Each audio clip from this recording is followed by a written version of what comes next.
2019 was a really bad year financially for Planetside, with the failure of Planetside Arena and also multiple layoffs from developers. But right now it does seem like the tables have turned. But what really happened? Today we will find out.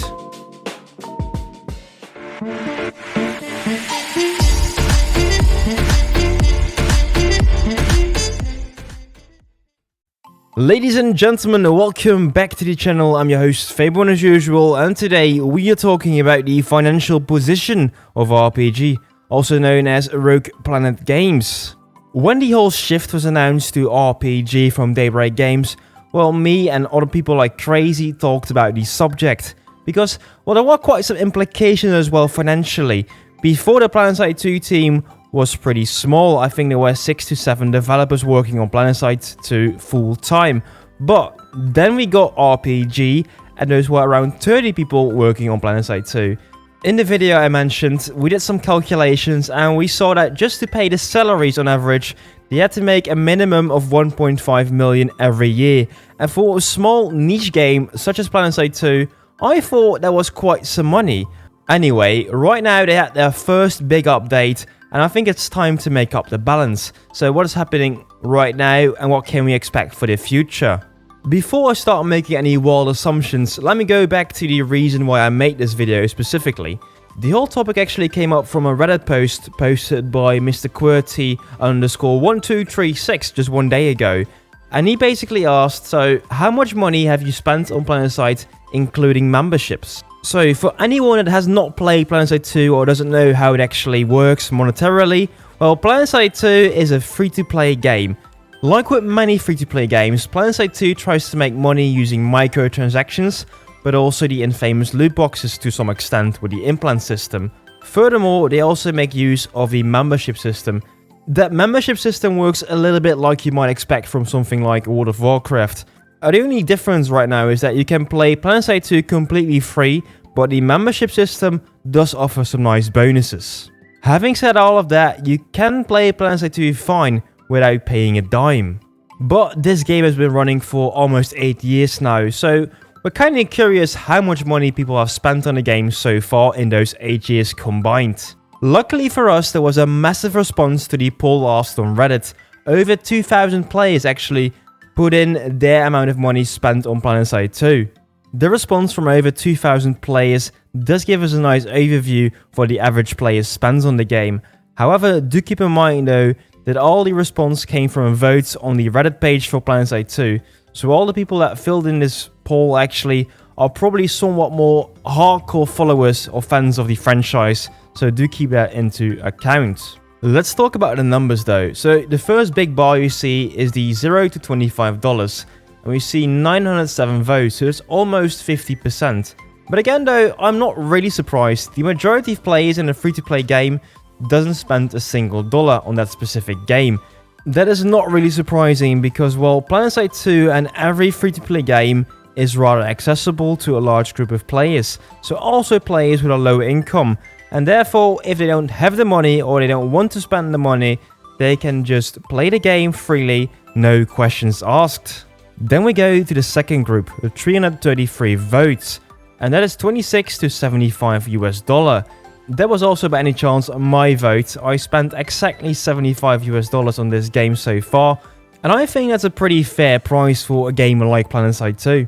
Then, to continue the list, we got 251 votes for 76 to 150 US dollars, 226 votes for 151 to 300 US dollars, 151 votes for 301 to 500 US dollars, and then finally for the big spenders over here, 210 votes for $501 or even more.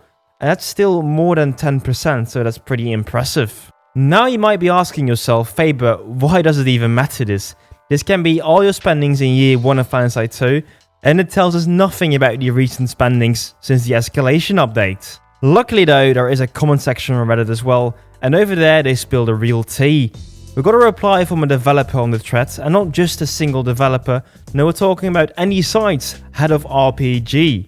In his comment he says the following: first of all, thank you so much for supporting us both financially and also by just playing our game every day, week or month. Because of this, we are in the process of posting new job openings soon for Rogue Planet Games to further support Planetside 2.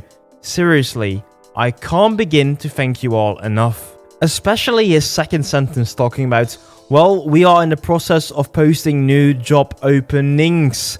Not just one, openings. So that tells me so much about their current financial situation. The first conclusion we can make is that with the current income, they are right on track on supporting the team of 30 working on the game right now.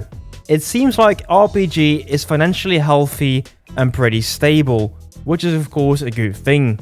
We are not talking about layoffs anymore, no, we are talking about growing the team. And to my knowledge, they're not working yet on Planetside 3.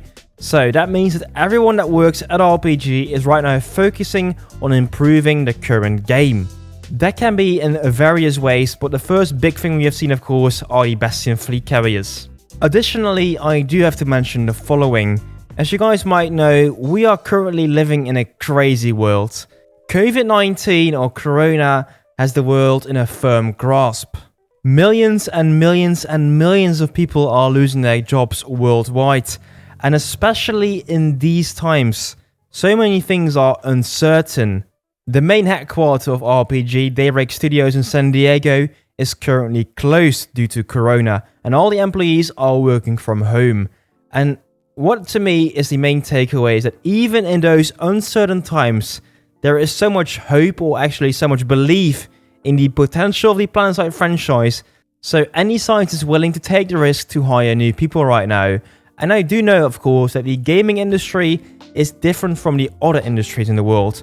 If you're working in tourism or in retail, of course, people are not able physically to visit you.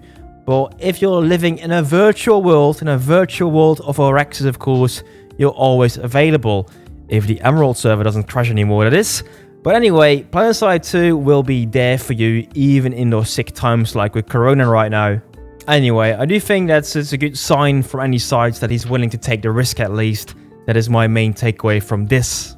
Then we should be asking ourselves the big question, what does it mean for the future of Planetside 2? So right now, we are kinda knowing that they at least want 2 more people to join their team. Whatever kind of function, I don't know, but multiple job openings. That's at least 2. Any site specifically mentions to support Planetside 2. So again, like I mentioned before, they are not currently working on Planetside 3. However though, in the last few weeks, we have seen a resurgence of activity. The average player numbers doubled or even tripled on some servers, which is pretty crazy if you think about it. During prime time, you sometimes find all the continents opened and filled with players. We are seeing though that the hype is starting to die down a little, and that is important to follow. So what will be the new average amount of players for the coming year?